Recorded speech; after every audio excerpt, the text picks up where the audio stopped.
पढ़ता तो हर कोई है, लेकिन सब कुछ याद सिर्फ कुछ लोगों को ही रहता है। क्यों? क्योंकि स्कूल हमें क्या पढ़ना है ये तो सिखाता है, पर कैसे पढ़ना है ये कोई नहीं बताता। आज मैं बताने वाला हूं 7 सीक्रेट स्टडी टेक्निक्स जो टॉप स्टूडेंट्स यूज करते हैं, पर स्कूल कभी नहीं सिखाते। रेडी? चलो शुरू करते हैं। 1. Feynman technique. Simple rule. अगर तुम किसी टॉपिक को आसानी से समझा नहीं पा रहे, मतलब तुम्हें वो टॉपिक खुद ठीक से समझ नहीं आया, ये ट्राई करो। टॉपिक पढ़ो, फिर उसे ऐसे समझाओ जैसे किसी 10 साल के बच्चे को समझा रहे हो। जहां अटक जाओ, वही तुम्हें दोबारा पढ़ना है। ये टेक्निक तुम्हें रट्टा नहीं, रियल अंडरस्टैंडिंग देती है। 2.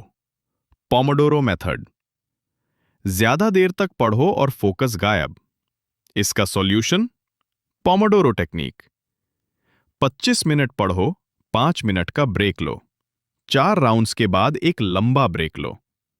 छोटे स्टडी सेशंस से ब्रेन एक्टिव रहता है और मोटिवेशन भी हाई। 3. Active recall. सबसे बड़ी गलती नोट्स बार बार पढ़ना। वो सिर्फ टाइम वेस्ट है। इसके बजाय बुक बंद करो और खुद से सवाल पूछो। जो याद नहीं आ रहा वो लिख लो और फिर दोबारा पढ़ो। ये तरीका याददाश्त को लॉन्ग टर्म में स्टोर करता है।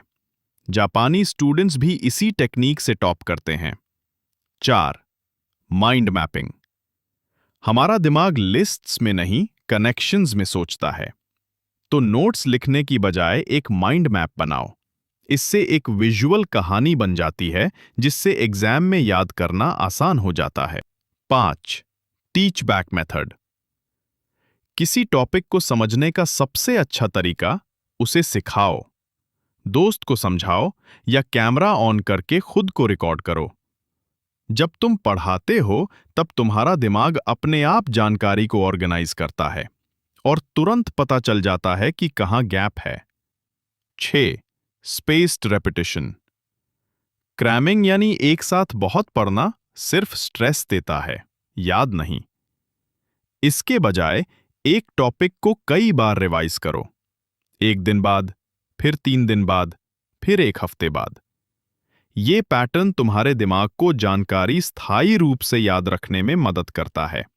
7वीं स्टडी एनवायरनमेंट हैक। एनवायरनमेंट बहुत मायने रखता है भाई। गंदा डेस्क इक्वल टू गंदा दिमाग। डेस्क साफ रखो, फोन दूर रखो, लाइट ब्राइट हो, कमरा शांत हो, फोकस अपने आप बढ़ जाएगा। छोटी छोटी चीजें बड़ा फर्क लाती हैं। वीडियो पसंद आई तो लाइक करो, सब्सक्राइब करो